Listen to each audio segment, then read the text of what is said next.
नमस्कार दोस्तों, स्वागत है आपका स्टडी फॉर पीसीएस में। आज हम 8 दिसंबर का जो पेपर है उसका एनालिसिस देखेंगे कि क्या खबरों में रहा है। तो सीरिया में असद परिवार का 50 साल का शासन खत्म हुआ। राष्ट्रपति बशर परिवार सहित दशमिक से रूस पहुंचे।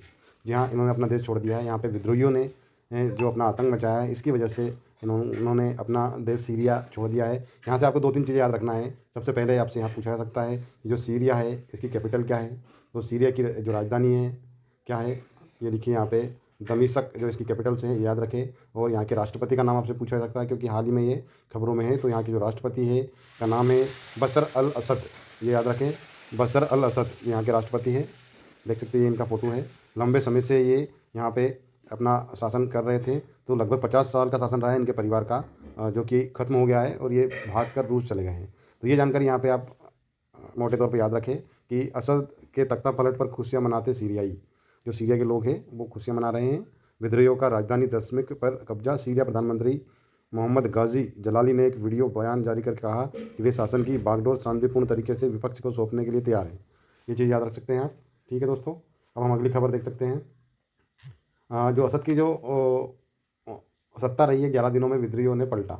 जो यहाँ के राष्ट्रपति थे, इनकी सत्ता को 11 दिन में पलट दिया। ये डिटेल में आप पढ़ लीजिएगा। इनके बारे में पूरी डिटेल में दिया गया कि इनके परिवार ने कब से कब तक शासन किया है, क्या यहाँ का इतिहास रहा है और क्यों ये सब हुआ है। ये सब यहाँ पे डिटेल में दिया है। हमें केवल ये याद रखना है कि जो असद है कहाँ के राष्ट्रपति है और इनका कब से कब्जा रहा है, इसकी राजधानी क्या है। ये सब चीज़ें आप याद रखें। ठीक है, अब हम बात करते हैं अप्रैल 2000 से सितंबर 2024 के दौरान एफडीआई है ना, फॉरेन एफ डायरेक्ट इन्वेस्टमेंट जो है, इसमें 1000 अरब डॉलर के पार हो गया है। ये हमारा अप्रैल 2000 से तो सितंबर 2024 साल में 1000 अरब डॉलर के आसपास हमारा जो है प्रत्यक्ष विदेशी निवेश हुआ है। ये देख सकते हैं। ये याद रखिए, पूछा जा सकता है कि 2000 से 2024 तक कितना एफडीआई हमारे देश में आया है।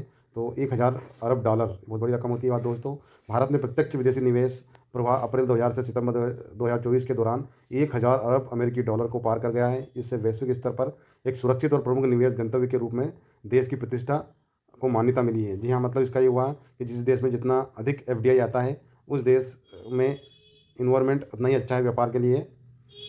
ये याद रखें आप। अगली हमारी जो खबर है वो है आधे से ज़्यादा कंपनियां दे रही है घूस। ये भारत की स्थिति है। यहाँ पे घूस देकर भी काम चलाया जा रहा है।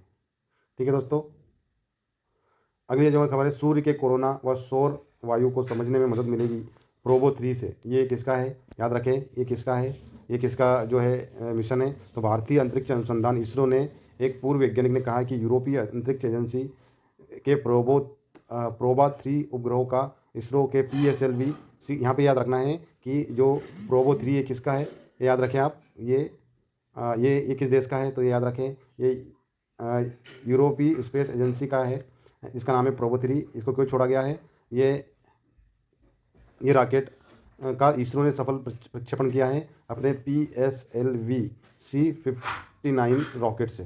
तो इसका नाम याद रखें आप, ये आपसे पूछा जा सकता है यहाँ पे। ठीक है दोस्तों, इसके बाद ये पढ़ लीजिएगा, एक सुधार की खबरों की कड़ियाँ हैं। और ये लास्ट में है, हरिवंश राय बच्चन की सुंदर लाइन है, हारना तब आवश्यक हो जाता है जब लड़ाई अपनों से हो, और जीतना तब आवश्यक हो जाता है जब लड़ाई अपने आप से हो। मंजिलें मिले ये मुकद्दर की बात है, हम कोशिश भी ना करें ये तो गलत बात है। जी हाँ दोस्तों, इस कोटेशन के साथ ही आज का वीडियो हम खत्म करते हैं। इसी प्रकार के वीडियो देखने के लिए चैनल को लाइक, शेयर और सब्सक्राइब करना ना भूलें। धन्यवाद।